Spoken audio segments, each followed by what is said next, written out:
Bueno, pues vamos a seguir con esta serie de los concilios ecuménicos. Hoy vamos a dedicar este capítulo al quinto concilio de Letrán. Quedaron muy atrás los primeros 4 concilios de Letrán. Hoy vamos a ver por qué es necesario tener este concilio en Letrán en el año 1512 al año 1517. Podríamos decir que este es el último concilio ecuménico antes de lo que vamos a llamar o mal llamar la Reforma Protestante, ¿no? Porque en realidad tendríamos que decir la ruptura protestante, ¿no? Que ustedes y yo hemos empezado a estudiar un poquito con algunos reformadores y vamos a estudiar a fondo cuando lleguemos al concilio de Trento. Bueno, vamos a comenzar con una pequeña oración. En el nombre del Padre, y del Hijo, y del Espíritu Santo. Amén. Le pedimos al Señor en este día que abra nuestros corazones y nuestras mentes para profundizar y estudiar mucho y meditar el quinto concilio de Letrán. Pedimos todo esto rezando la oración que Jesús nos enseñó. Padre nuestro que estás en el cielo, santificado sea tu nombre, venga a nosotros tu reino, hágase tu voluntad en la tierra como en el cielo. Danos hoy nuestro pan de cada día, perdona nuestras ofensas, como también nosotros perdonamos a los que nos ofenden. No nos dejes caer en tentación y líbranos del mal. Amén. En el nombre del Padre, y del Hijo, y del Espíritu Santo. Amén. Bueno, en el programa anterior que repasábamos el concilio de Basilea, Ferrara, Florencia, hemos dejado una iglesia muy dividida, ¿no? Y con el problema del conciliarismo, que es la idea de que el concilio tiene más autoridad que el Papa o está por encima del Papa. Ya al final de ese concilio, en la tercera etapa del concilio en Florencia, se deja claro que no es así, que hay una primacía papal, ¿no? Que la autoridad papal está por encima de los concilios.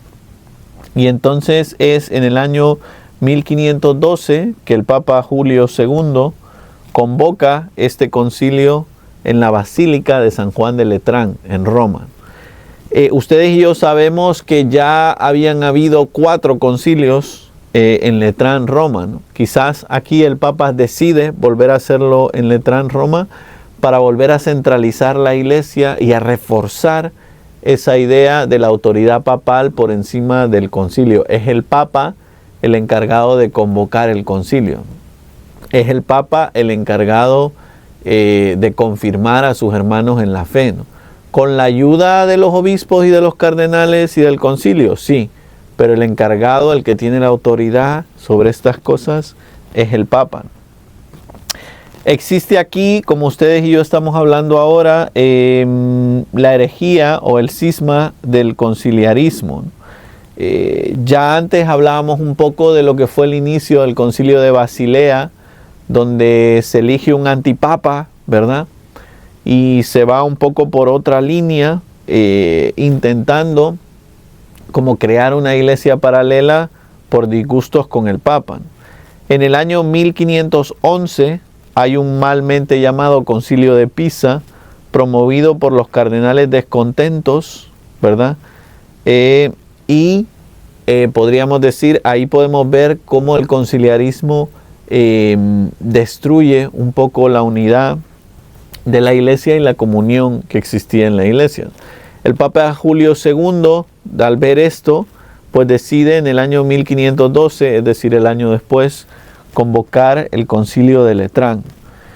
El concilio busca reafirmar la autoridad papal, ¿no? Recordar que el que tiene la autoridad de las llaves es Pedro, ¿no? Frente a los intentos del conciliarismo, ¿no? Recordando aquellas palabras de Jesús a Pedro en el Evangelio, ¿no? Te he dado las llaves del reino, ¿no? Lo que ates quedará atado, lo que desates quedará desatado. Y es Pedro el encargado de confirmar a sus hermanos en la fe, ¿no? Que esto es lo más importante en este momento, ¿no? Recordar la importancia de la autoridad papal y la figura central del Papa en la historia de la Iglesia. Hay un intento internacional ¿verdad? Hay una situación internacional muy fuerte, es una tensión o guerras con Francia y guerras en Italia, ¿no? Podríamos decir que en este momento, históricamente y políticamente, estamos viviendo en un mundo convulso, ¿no? Muchas guerras dentro de Francia y muchas guerras dentro de Italia, ¿no? Que son los dos países más cristianos en esta época, y sabemos los dos países que han acogido al Papa, ¿no? Sabemos que el Papa estuvo un tiempo en Francia, exiliado, después ya vuelve a Italia, desde donde va a seguir gobernando la iglesia, ¿no? Por eso esas guerras en Francia y en Italia repercuten de alguna manera en la historia de la iglesia y en la unidad de la iglesia, ¿no? Siempre que hay una guerra por motivos políticos, la iglesia sale afectada, ¿no? La iglesia podríamos decir, pierde un poco la comunión y la unidad por pleitos políticos y por pleitos de tierra, pero que repercuten un poco en la vivencia de la fe dentro de la iglesia. Digamos que en este quinto concilio de Letrán pues tenemos algunas etapas, ¿no? La primera etapa podríamos llamarla del año 1512 al año 1513. Primero nos recuerda que la presidencia del concilio la lleva el Papa Julio II. Lo primero que hace el Papa en esta primera etapa del quinto concilio de Letrán es, número uno, condenar el concilio de Pisa, que es un concilio no ecuménico, un concilio no convocado por el Papa, un anticoncilio, podríamos decir, ¿no? Que promueve la herejía del conciliarismo. Entonces el Papa condena este mal llamado concilio de Pisa y reafirma la primacía papal, la autoridad papal. Miren, este es un tema apasionante en la historia de la iglesia, ¿no? Ustedes y yo tendríamos que hacer programas y programas y programas para explicar el papel del Papa dentro de la iglesia. En realidad, este problema va a seguir después de este concilio, ¿no? Ustedes y yo lo vamos a ver. No va a ser hasta el Concilio Vaticano I, cuando ya se cierre un poco este tema de la autoridad papal a nivel doctrinal, ¿no? Porque hasta el día de hoy tenemos algún problema con esto de la autoridad papal y de la primacía papal, ¿no? Siempre hay algún obispo, algún cardenal, algún sacerdote, algún laico que se pone rebelde y crítico con el Papa, y siempre es complicado, ¿no? Pero a nivel doctrinal, de este momento en adelante, se reafirma la autoridad papal y el primado del Papa por encima de todos los obispos. La segunda etapa de este quinto concilio de Letrán, del año 1513 al año 1517, de 1513 a 1517, bajo el Papa León X, que es el sucesor de Julio II, ¿verdad? Hablábamos un poco de esto, ¿no? Cuando muere un papa y lo sustituyen, si hay un concilio, pues el papa sigue con el concilio. El Papa León X pues sigue con el concilio y se orienta más en el tema de la reforma eclesiástica, ¿no? Sobre todo dos cosas, ¿no? La disciplina del clero y la predicación. Al Papa León X le importaba mucho que el clero fuera disciplinado, ¿no? Que los sacerdotes vivieran como tenían que vivir, su vida moral. Y número dos, que predicaran bien, ¿verdad? En estos momentos hay mucha confusión doctrinal. Hay muchos reformadores predicando cosas que no son doctrina de la iglesia. Y se necesita muy buena formación para la predicación, ¿no? La predicación es el modo de luchar contra las ideas erróneas, ¿no? Y de predicar la sana doctrina. Entonces el Papa León X pone mucho hincapié en estas dos cosas, ¿no? La disciplina y la vida del clero, la formación del clero y la predicación. Y ya en el año 1517 entramos en el cierre de este quinto concilio de Letrán, y apenas unos meses antes, esto es apenas unos meses antes de que Martín Lutero publicara sus 95 tesis en la ciudad de Wittenberg, ¿no? En Alemania. Y es bien interesante esto, ¿no? Podríamos decir que se cierra el quinto concilio de Letrán y se empieza con los problemas de la reforma protestante, ¿no? que no van a zanjarse hasta que lleguemos al Concilio de Trento, ¿no? Del que vamos a hablar más adelante, y no quiero adelantar acontecimientos, ¿no? Pero hagamos un análisis histórico de lo que está pasando, ¿no? Todos estos problemas doctrinales que ustedes y yo hemos ido viendo, en este momento quizás el problema principal es el conciliarismo, ¿verdad? Van preparando o son el caldo de cultivo para la reforma protestante, ¿verdad? Todas estas ideas son lo que después va a predicar Lutero, va a predicar Calvino, van a predicar todos los reformadores. Por eso es tan importante entender que las herejías o los problemas o las divisiones muchas veces nacen dentro de la iglesia, ¿no? Son ideas dentro de la iglesia que se promueven y que hacen que la iglesia se divida. Por eso tenemos que tener siempre mucho cuidado en cómo hablamos y cómo predicamos dentro de la iglesia. Bueno, hemos hablado de ello ya, pero hablemos de algunos protagonistas de este concilio, ¿no? Primero hemos dicho el Papa Julio II, que es el que convoca el concilio y que es, podríamos decir, enérgicamente el gran opositor de lo que llamamos el conciliarismo, ¿no? Que es la herejía que enseña que el concilio tiene más poder que el Papa, que la autoridad del concilio es más que la del Papa. Es el Papa Julio II, la gran figura que en este momento lucha contra esa idea errónea. Después tenemos a su sucesor, el Papa León X, de la familia Medici. Déjenme hacer un paréntesis, ¿no? La familia Medici es una familia romana muy influyente y muy importante, no solo en Roma, sino en la historia de la Iglesia universal. Fíjense que como tenían mucho dinero, tuvieron mucho que ver y mucha influencia en la construcción de la iglesia de San Pedro y de la plaza de San Pedro y de los museos vaticanos y de muchos monumentos en Roma, ¿no? Hasta el día de hoy uno va a Roma y ve muchas veces inscrito en algunas iglesias el nombre de algún Medici, de algún miembro de la familia Medici, y es muy importante, ¿no? Bueno, providencialmente el Papa León X es parte de esta familia y conduce la mayoría de las partes de las sesiones de este concilio, ¿no? Y es él el que termina o el que clausura el quinto concilio de Letrán. Otro personaje muy famoso en esta época es Tomaso de Bio, al que también llamamos Cayetano, ¿verdad? Que es un dominico, gran teólogo y defensor de la primacía papal, ¿no?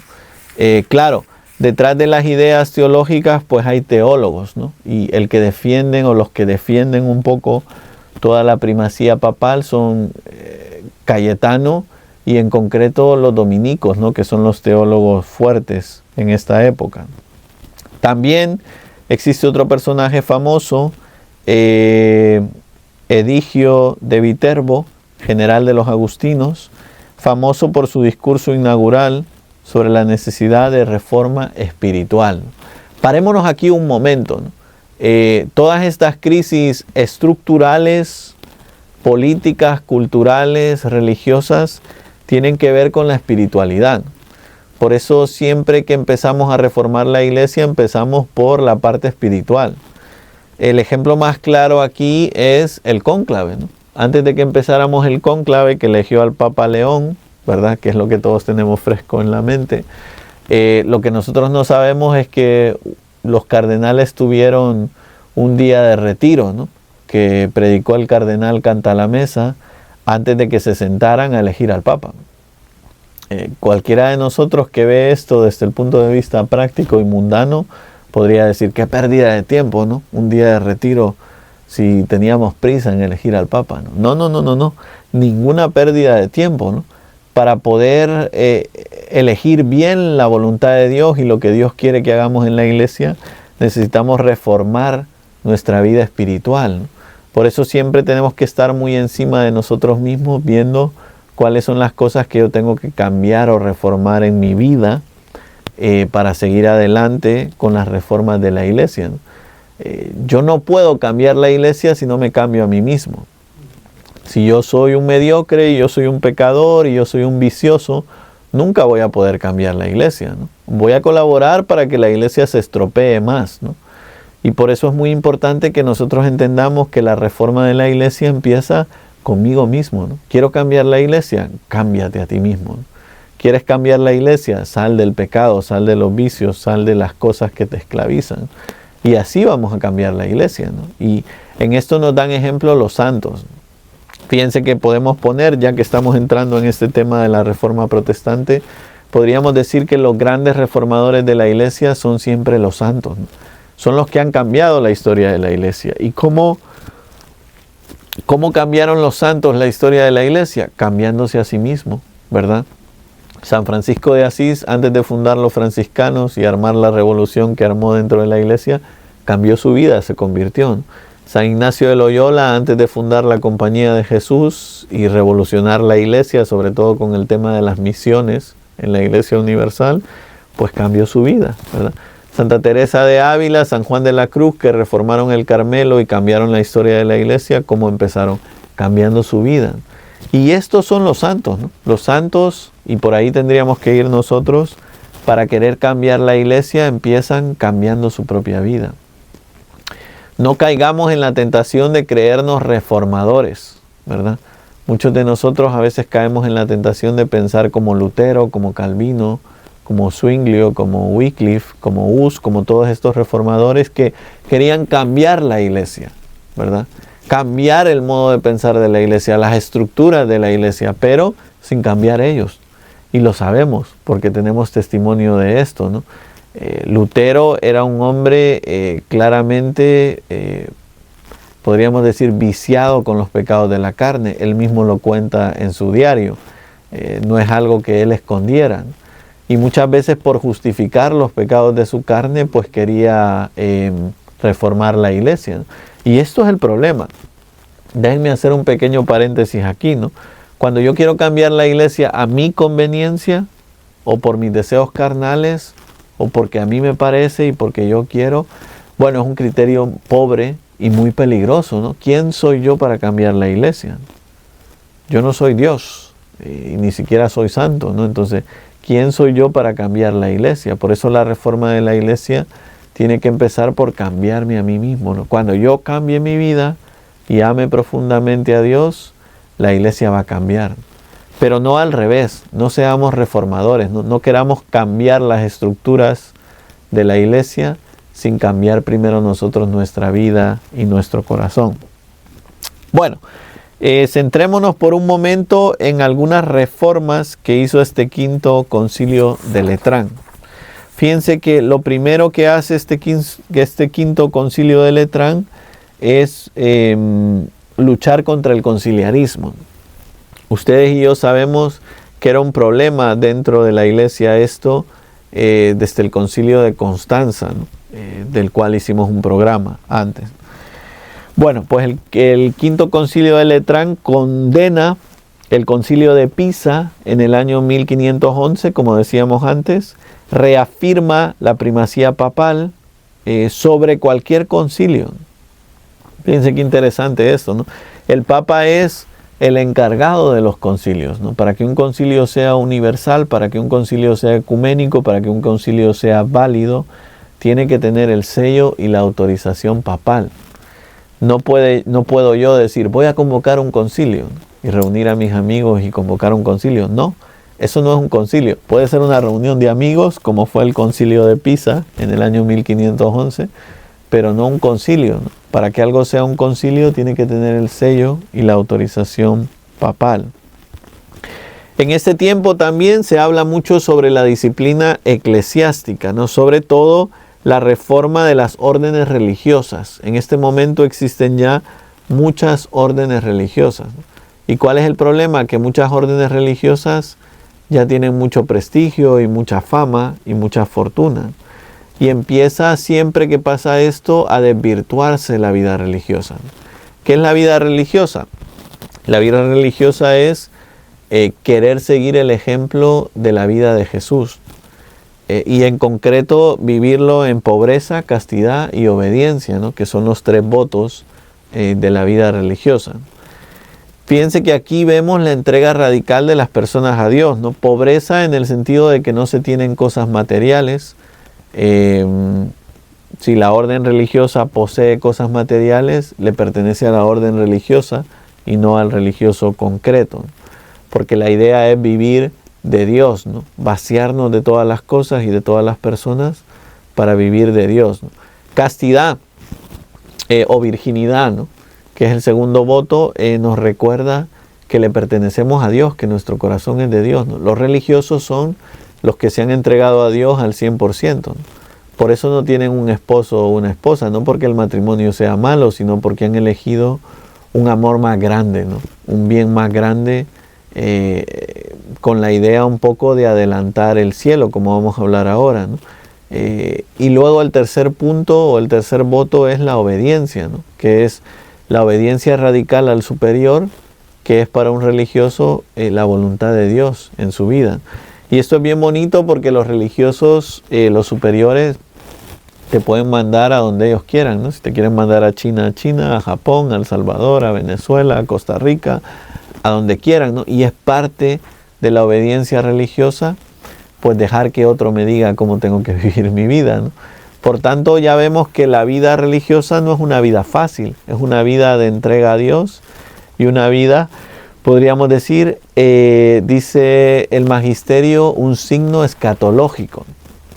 Perdón que use esta palabra tan grande, ¿no? Pero un signo escatológico significa que la vida religiosa es ya empezar a vivir en la tierra como vamos a vivir en el cielo. En el cielo todos nosotros vamos a tener un voto de pobreza, castidad y obediencia, ¿no? Porque le vamos a pertenecer a Dios al 100%, ¿no?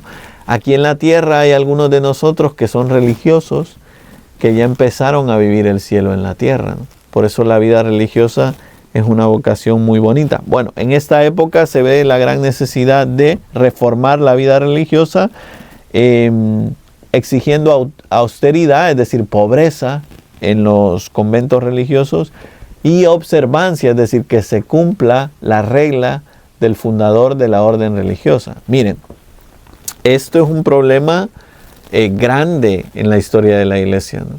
Quizás tendría que hacer programas y programas para hablar de esto, ¿no? Pero una cosa es el fundador y la regla de una orden religiosa y otra cosa es cómo evoluciona una orden religiosa, ¿no? Si nosotros comparamos a los franciscanos de hoy con cómo vivió San Francisco su vocación y la regla franciscana ha ido cambiando y evolucionando hasta el día de hoy, ¿no? Y quizás si comparamos a San Francisco con un franciscano de hoy, diríamos, están a años luz, ¿no? Bueno, por eso las órdenes religiosas necesitan siempre volver a los orígenes, ¿no? Volver a la austeridad del principio y a la observancia de la ley. Lo mismo, por ejemplo, los jesuitas, ¿no? Si comparamos la vida de San Ignacio de Loyola con un jesuita de hoy, podríamos ver la distancia y decir, wow, qué lejos están los jesuitas de vivir su vocación como la vivía San Ignacio. Bueno, porque el tiempo ha ido pasando, se ha ido reformando las constituciones de la Compañía de Jesús y la regla de vida, y hay cosas que han ido cambiando. Entonces las órdenes religiosas tienen que estar como la iglesia, ¿no? Siempre en constante reforma, preguntándose a sí mismos si están viviendo bien la austeridad y si están viviendo bien la observancia de su regla religiosa.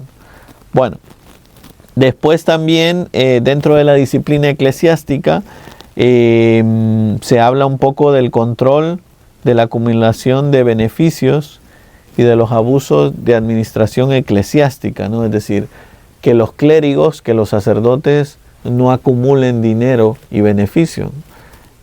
Ya habíamos hablado de esto en los programas anteriores, ¿no? Es un problema recurrente en este momento en la historia de la iglesia, ¿no? Y por último, en este tema de la disciplina eclesiástica también se regula o hay una regulación de la predicación. Los predicadores debían de ser formados y aprobados. Esto fue en el año 1515. Fíjense qué interesante, ¿no?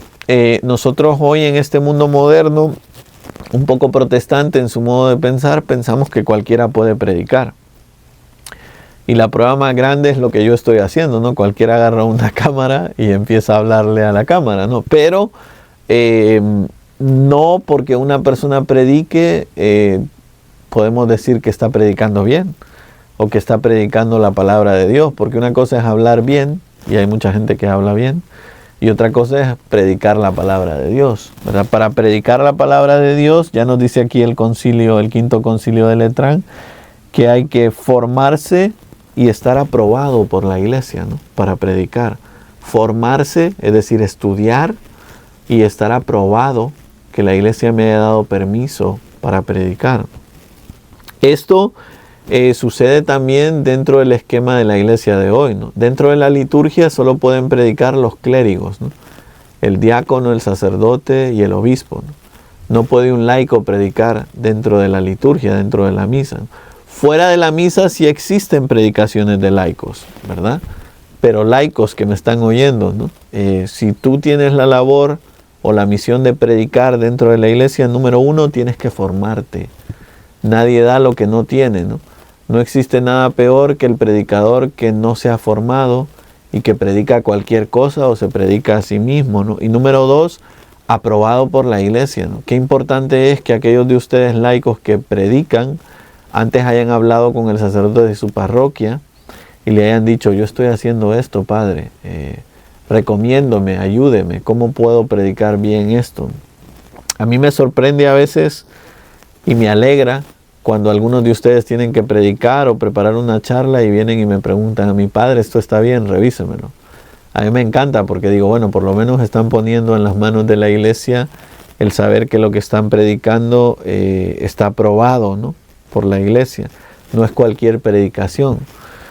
Por eso no está bien que nosotros escuchemos a cualquier predicador, ¿no?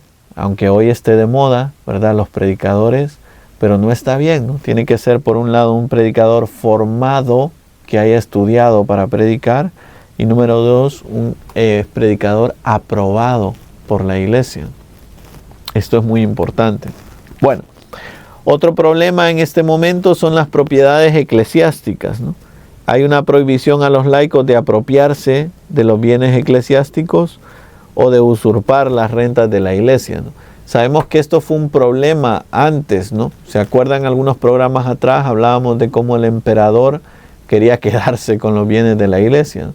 Y sigue siendo un problema ahora. Entonces se prohíbe que los laicos se apropien de los bienes eclesiásticos. Esto es algo bien interesante, ¿no? Hasta el día de hoy, cuando hay un bien eclesiástico, ¿a quién le pertenece? La iglesia de todos los santos no le pertenece a Monseñor Lee, ¿no? No me pertenece a mí, no le pertenece a Padre Luis, le pertenece a la diócesis de Arlington, porque es un bien de la iglesia, ¿no? No es un bien de nosotros. Y se hace así por precaución, ¿no? Si la iglesia le perteneciera a una persona concreta, esa persona podría quedarse con la iglesia después, ¿no? Pero para que eso no suceda, normalmente las posesiones eclesiásticas están a nombres de los obispos de la diócesis, que son los encargados de salvaguardar el patrimonio y los bienes de la Iglesia Universal. Bueno, un cuarto punto en que este concilio nos enseña es la censura en las publicaciones. Esto es bien interesante y se va a volver en una práctica frecuente de la iglesia, ¿no?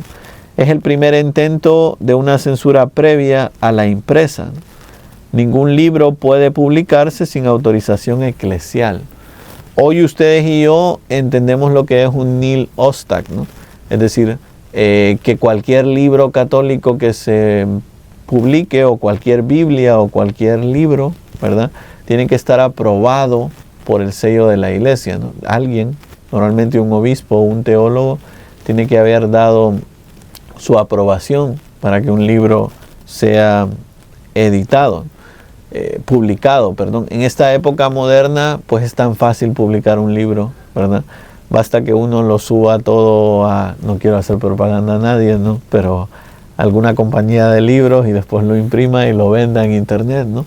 Pero no cualquier libro es un buen libro. Y esto es algo que nosotros tenemos que entender, ¿no? Por eso siempre que nos recomienden un libro, lo primero que tenemos que preguntar es: ¿quién te lo recomendó? ¿Está aprobado por la iglesia? ¿Es algo que puedo leer?, ¿no? Porque no siempre es algo que puedo leer, ¿no? Por ahí andan pululando un montón de libros cristianos o un montón de libros católicos que no están aprobados por la iglesia, ¿no? ¿Y cuál es el problema con esto? Que yo me puedo equivocar y puedo predicar cosas erróneas fuera de la iglesia, ¿no? Por eso conviene que los libros que nosotros leamos, aunque hoy ya no leemos muchos libros, ¿verdad?, estén aprobados por la iglesia. Vivimos tiempos difíciles, ¿no? Porque hoy, más que leer un libro, ustedes prefieren ver un video. Pues que en esos videos nos preguntemos si están aprobados por la iglesia, ¿no? Si es un video de la diócesis, pues tenemos la certeza de que sí, ¿no? O si es un video del Papa o del Vaticano, ¿no? O si es un video de una cadena como Radio María, ¿verdad? Pues uno puede decir, bueno, es algo aprobado por la iglesia.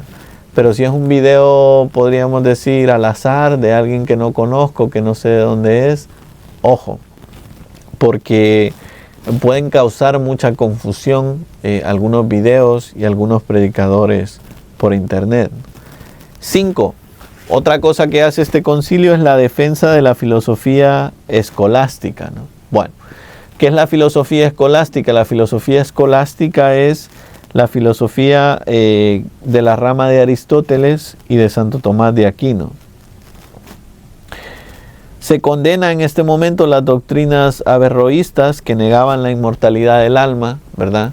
El alma es inmortal, ustedes y yo lo sabemos, lo tenemos grabado en nuestra mente, pero en esta época se ponía en tela de juicio la inmortalidad del alma, ¿no? Y se declara dogmáticamente que el alma es inmortal en este concilio. Y qué importante es esto para la doctrina de la iglesia, porque ustedes y yo creemos en la resurrección de la carne gracias a que el alma es inmortal. Hagamos un resumen de qué va a pasar cuando nos muramos. Cuando ustedes y yo nos muramos, la definición teológica de morirse es la separación del cuerpo y del alma. ¿Qué va a pasar con nuestra alma? Pues primero Dios, y bendito sea Dios y por su misericordia, pues algunos de nosotros vamos a ir al purgatorio a limpiarnos y purificarnos para entrar al cielo. Otros que son muy santos, pues Dios quiera que vayan a poder ir directamente al cielo, aunque eso es muy complicado, pero pensemos que algunos quizás van a tener la gracia de ir directamente al cielo. Y la desgracia más grande es que algunos quizás que murieron en pecado mortal y que no quieren arrepentirse, pues su alma va a ir al infierno. Claro, estemos en el cielo, estemos en el purgatorio, estemos en el infierno, ¿quién va ahí? El alma, porque la parte inmortal de la persona es el alma. ¿Y qué pasa con nuestro cuerpo? Pues ustedes y yo lo hemos visto, ¿no? Un cuerpo se convierte en un cadáver, es decir, en un cuerpo sin alma, en un cuerpo sin vida, ¿verdad? ¿Y qué pasa con nuestro cadáver? Se corrompe, ¿verdad? Normalmente lo enterramos o lo incineramos y termina, podríamos decir, casi por desaparecer. Ahora, ustedes y yo creemos en la resurrección de la carne. ¿Qué significa esto? Que si nos preguntamos ahora mismo ¿dónde están los santos? Tendríamos que responder en el cielo. Pensemos en Carlo Acutis y Pier Giorgio Frassati, que son los santos más nuevos que tenemos. Ahora mismo sus cuerpos están aquí en la tierra, enterrados. Sabemos que milagrosamente el cuerpo de Carlo Acutis está incorrupto, ¿no? A veces Dios permite esos milagros. De Pier Giorgio Frassati yo creo que no, aunque no he estado nunca en la tumba de Pier Giorgio Frassati, ¿no? Pero lo normal es que nuestros cuerpos se corrompan, esperando la resurrección de la carne, ¿no? ¿Qué va a pasar cuando Jesús venga por segunda vez? Decimos en el credo, a juzgar a los vivos y a los muertos. Nuestras almas, estén en el cielo, estén en el purgatorio, estén en el infierno, van a recuperar el cuerpo. No ese cuerpo, ¿no? Sino ese cuerpo transformado en un cuerpo glorioso, ¿no? Como era el cuerpo de Jesús después de resucitar de entre los muertos, ¿no? Es decir, un cuerpo, podríamos decir hasta cierto punto, perfeccionado, porque ustedes y yo creemos en la resurrección de la carne. Y por último, este concilio también promueve una reforma pastoral dentro de la iglesia, ¿no? Sobre todo la insistencia en la predicación como medio principal de la renovación espiritual, ¿no? Y qué importante es para nosotros recordar que son las predicaciones las que pueden cambiar una vida, ¿no? Es una palabra, una frase, lo que puede hacer que una persona cambie su vida, como lo sabemos por la historia de la iglesia y por las historias de las conversiones de los santos, ¿no? Y en este momento también se hace un llamado a una futura cruzada contra los turcos, ¿no? Que nunca sucede, ¿no? Nunca se tienen los recursos, ni el tiempo, ni el dinero para esta última cruzada contra los turcos, ¿no? Más bien pasa que el imperio oriental o la iglesia oriental pues queda bajo el dominio de los turcos, y es algo que hasta el día de hoy podemos ver. Terminémonos preguntando cómo este quinto concilio de Letrán del año 1512 a 1517 es importante para la historia de la iglesia. Por un lado podemos decir que este es el último concilio medieval, ¿no? O del medioevo. ¿Qué significa esto? Que aquí va a empezar una etapa nueva del mundo y de la iglesia. Vamos a ver que el mundo va a cambiar de una manera tremenda, ¿no? Y la iglesia también, porque la historia de la iglesia y la historia del mundo van en paralelo, ¿no? Cambia el mundo, cambia la iglesia, cambia la iglesia, cambia el mundo, ¿no? Influimos los unos en los otros en los cambios, ¿no? Se reafirma en este quinto concilio de Letrán el primado papal sobre los concilios, ¿no? El papa es el que tiene la autoridad sobre el concilio y no al revés. Esto anticipa ya lo que va a ser el concilio de Trento. Vamos a hacer un programa sobre esto más adelante. Y el concilio Vaticano I, ¿no? Que primero Dios, vamos a hacer un programa sobre esto más adelante. Así que no quiero adelantar acontecimientos, ¿no? También este concilio introdujo una definición dogmática del alma inmortal, como hablábamos antes. No somos materialistas, ¿verdad? Aunque en este mundo de hoy existan muchas personas materialistas, ¿no? Si hiciéramos una encuesta en el mundo de hoy sobre qué pasa después de la muerte, por desgracia la mayoría de las personas nos dirían nada, ¿verdad? Nos morimos y ahí se acaba todo. Bueno, si eso fuera verdad, es una existencia muy triste la nuestra, ¿verdad? Vivir 20, 30, 40, quizás el que más vive de nosotros 80 o 90 años, es muy pobre, ¿no? No creer en la inmortalidad del alma y en la inmortalidad del hombre hace que la vida sea muy pobre y muy pequeña, ¿no? Y por desgracia existen muchas realidades que piensan esto, ¿no? Incluso partidos políticos o personas, filosofías en el mundo de hoy que son materialistas, ¿no? Cuando se acaba la materia, se acaba todo. No. Ustedes y yo creemos que la parte espiritual del hombre, el alma, es inmortal y que después de la muerte estamos llamados a la vida eterna. Como dice el prefacio de Difuntos en la misa, ¿no? Que es tan bonito, ¿no? Para los que creemos en Cristo, la vida no se acaba, se transforma. Y qué verdad tan grande, ¿no? Nosotros cuando nos morimos no es que vayamos a desaparecer, vamos a transformarnos, ¿no? Vamos a pasar a ser una realidad espiritual hasta esperar de nuevo la resurrección de la carne, ¿no? Bueno, y por último, lo que intenta este concilio, las reformas que intenta este concilio, fueron tímidas y poco aplicadas, lo que explica que no tuvo irrupción en la Reforma Protestante, ¿no? La Reforma Protestante va a empezar aproximadamente en el año 1517, que es el año en el que termina este concilio. Podríamos decir que este concilio no tiene la influencia que tendría que tener en ese momento, ¿no? Aunque salvando las diferencias, tenemos que decir que para que un concilio se aplique o pueda ponerse en práctica se necesitan muchos años. Miremos el ejemplo más moderno, que es el Concilio Vaticano II, ¿no? Espero que podamos tener un programa o más de un programa sobre el Concilio Vaticano II, ¿no? El Concilio Vaticano II es una realidad que todavía estamos aplicando en la iglesia moderna. Todavía tenemos muchos pleitos sobre las reformas del Concilio Vaticano II. Entonces, si han pasado tantos años entre el Concilio Vaticano II y hoy, esto nos muestra cómo para que un concilio pueda aplicarse se necesita mucho tiempo, ¿no? Entonces, no podemos pedirle al quinto concilio de Letrán, que terminó en el año 1517, que en el año 1517 ya arregló todos los problemas, ¿no? Y esto lo vamos a ver, ¿no? En los siguientes programas. Va a venir ahora un problema bien grande que nosotros llamamos la Reforma Protestante, ¿verdad? Y este problema va a exigir que la iglesia tenga que convocar otro concilio ecuménico. para resolver algunas cuestiones doctrinales dentro de la iglesia. Bueno, nada, animarlos, ¿no? Estamos llegando ya al final de esta serie de los concilios y creo que aunque ha sido arduo, tanto para ustedes que me tienen que aguantar como para mí, que el otro día le decía a alguien, me decía a alguien, ¿no? Ay, padre, es que yo me pongo a escuchar los videos de los concilios y hay como muchas cosas y muchas fechas y es difícil para mí. Yo le decía, no, pero inténtalo, ¿no?